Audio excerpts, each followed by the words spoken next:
এ বিষয়ে বিস্তারিত জানবো। ডিএমপির মিডিয়া সেন্টারের সামনে আছেন সহকর্মী বুলবুল রেজা। সরাসরি যাব তার কাছে। বুলবুল,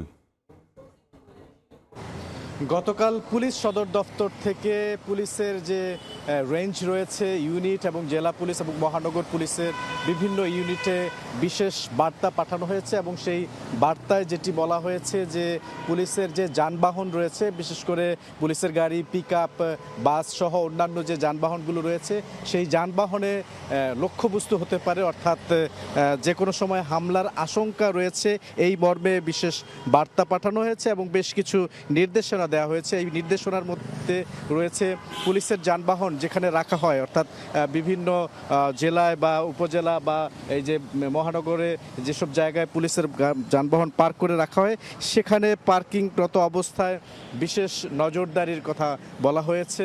এমনকি ট্রাফিক পুলিশের যে জন্য নির্দেশনা রয়েছে যে ট্রাফিক পুলিশ যে গাড়ি থামায় চেক করার জন্য সেখানেও বিশেষ নজরদারি এবং সতর্কতার কথা বলা হয়েছে। এবং সম্প্রতি বেশ কয়েকটি ঘটনা কিন্তু এর পেছনে কারণ হিসেবে থাকতে পারে, যেটি হচ্ছে গতকালকে আমরা দেখেছিলাম মেট্রো স্টেশনের দুটি স্টেশনে, বিশেষ করে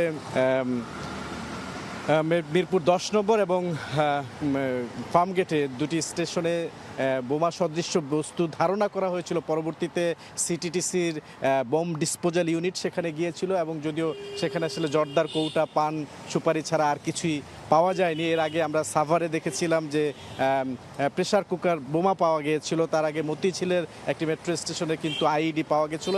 এই সমস্ত বিষয় বিবেচনায় রেখে পাশাপাশি আগস্ট মাসকে কেন্দ্র করে উগ্রবাদী সংগঠন বা সন্ত্রাসী সংগঠন যে কোনো সময় যে কোনো নাশকতা চালাতে পারে, এই বিষয়গুলো মাথায় রেখেই কিন্তু পুলিশ সদর দপ্তর থেকে এই নির্দেশনা দেওয়া হয়েছে এবং বলা হয়েছে দায়িত্বরত পুলিশ, অর্থাৎ বিশেষ করে রাতের বেলা যারা টহল পুলিশের দায়িত্ব পালন করে তাদেরকে সাবধানতা অবলম্বনের পাশাপাশি যখনই কোনো পুলিশ কর্মকর্তা ডিউটিরত অবস্থায় থাকে তাদেরকে এই নির্দেশনাগুলো খুব মেনে চলার জন্য বলা হয়েছে। অতীব গুরুত্বপূর্ণ এই বার্তাগুলো পাঠানো হয়েছে। কিছুক্ষণ পরে ঢাকা মহানগর গোয়েন্দা পুলিশের অতিরিক্ত পুলিশ কমিশনার একটি ব্রিফিং করবেন। আমরা তার কাছ থেকে এই বিষয়ে বিস্তারিত জানার চেষ্টা করব যে তাদের কাছে সুনির্দিষ্ট কি গোয়েন্দা তথ্য রয়েছে।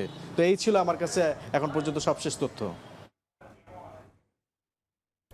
ডিবি কার্যালয়ের সামনে থেকে সহকর্মী বুলবুল রেজা।